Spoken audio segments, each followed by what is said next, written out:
ये कहानी है अर्जुन की। एक ऐसा नौजवान डिलीवरी बॉय जो अपनी बीमार मां की देखभाल के लिए अंधेरी रातों में काम करता था। वो हर रात निकलने से पहले अपनी मां को दवा खिलाता और एक ही वादा करता कि बहुत जल्द वो उन्हें शहर के सबसे अच्छे डॉक्टर को दिखाएगा। लेकिन एक माँ का दिल, उसे हमेशा एक ही चिंता खाई जाती थी। वो अर्जुन के इस तरह देर रात काम करने को लेकर अक्सर परेशान रहती और पूछती, बेटा, इन पैसों के लिए कोई गलत काम तो नहीं कर रहे हो? और ये सवाल अर्जुन को अंदर तक चुभ जाता था। तो सवाल ये उठता है कि अर्जुन आखिर ये खतरनाक काम कर ही क्यों रहा था। वो अपनी मां को बस यही समझाता कि दिन में काम मिलना बहुत मुश्किल है और घर चलाने के लिए और उनकी महंगी दवाइयों का खर्च उठाने के लिए रात में काम करना उसकी मजबूरी बन गई थी। मतलब अर्जुन के दिल में ना हर रोज एक जंग चलती थी। एक तरफ थी घर की जरूरतें और मां की बिगड़ती तबीयत, तो दूसरी तरफ उन सुनसान अंधेरी सड़कों का खौफ। लेकिन परिवार की जरूरतें उसके डर पर हमेशा भारी पड़ जाती थीं। और यहीं कहानी में एक खतरे की घंटी बजती है।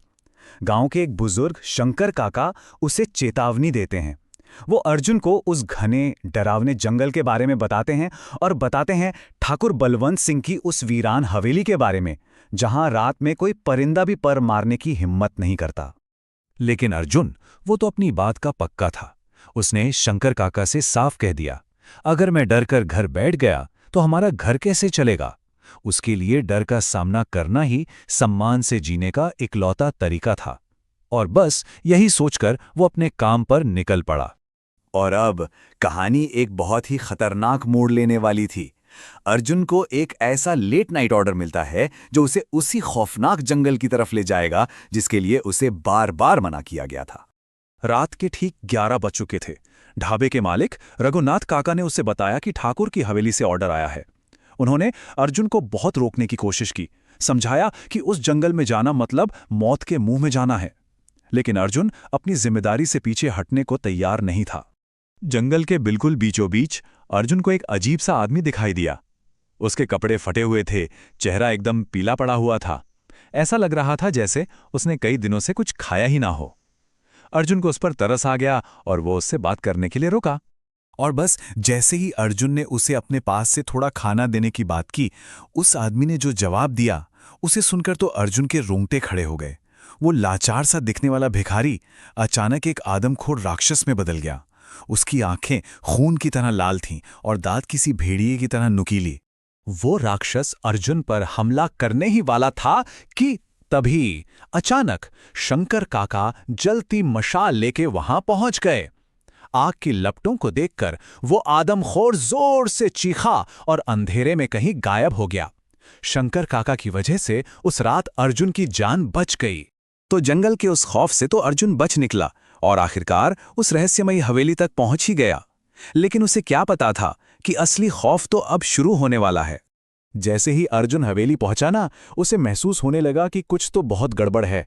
चौकीदार ने उसे अंदर जाने से रोकने की कोशिश की और अंदर जो नौकर था रामलाल, उसका चेहरा तो डर के मारे एकदम सफेद पड़ा हुआ था। ये सब किसी बहुत बड़े खतरे का इशारा था। खैर, रामलाल हिम्मत जुटाकर ठाकुर के कमरे में गया और अगले ही पल उसकी जोरदार चीख सुनाई दी। वो भागता हुआ बाहर आया और अर्जुन को बताया कि ठाकुर साहब फर्श पर बेहोश पड़े हैं। लेकिन जब दोनों वापस अंदर गए तो कमरा बिल्कुल खाली था। ठाकुर का शरीर जैसे हवा में गायब हो गया था। तभी उस बंद कमरे में एक भयानक गूंजती हुई हंसी सुनाई दी। ये आवाज ठाकुर की ही थी, जो अब एक रूह बन चुका था। वो बोला कि खाना देर से आने की वजह से उसकी भूख से तड़प तड़प कर मौत हो गई और अब वो अर्जुन का गर्म खून पीकर अपनी भूख मिटाएगा।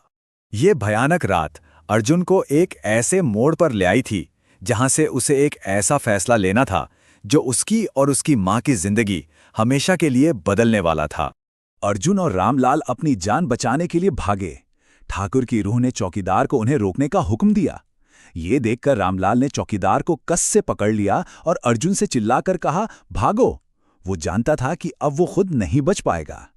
अर्जुन वो बस पागलों की तरह भागा, अपनी बाइक सब कुछ वहीं छोड़कर। वो सीधा ढाबे पहुंचा और रघुनाथ काका को एक एक बात बताई। दोनों के होश उड़ गए और उन्होंने तुरंत ढाबा बंद किया और गांव की तरफ भागे, इस खौफ में कि कहीं ठाकुर की रूह उनका पीछा न कर रही हो। उस रात जब अर्जुन घर पहुंचा तो उसने एक पक्का फैसला कर लिया था। वो अपनी माँ को अब और किसी खतरे में नहीं डाल सकता था। उसने माँ से कहा, हम सुबह की पहले बस से ये गांव हमेशा के लिए छोड़कर शहर चले जाएंगे। तो अर्जुन की ये कहानी ना हमें एक बहुत बड़े सवाल पर लाकर खड़ा कर देती है। याद है, उसने कहा था कि सम्मान से जीने के लिए डर का सामना करना जरूरी है, लेकिन आखिर में अपनी और अपनी माँ की जान बचाने के लिए उसे सब कुछ छोड़ के भागना पड़ा। तो क्या सम्मान से जीने के लिए हमेशा डर से लड़ना ही पड़ता है, या कभी-कभी भाग जाना ही सबसे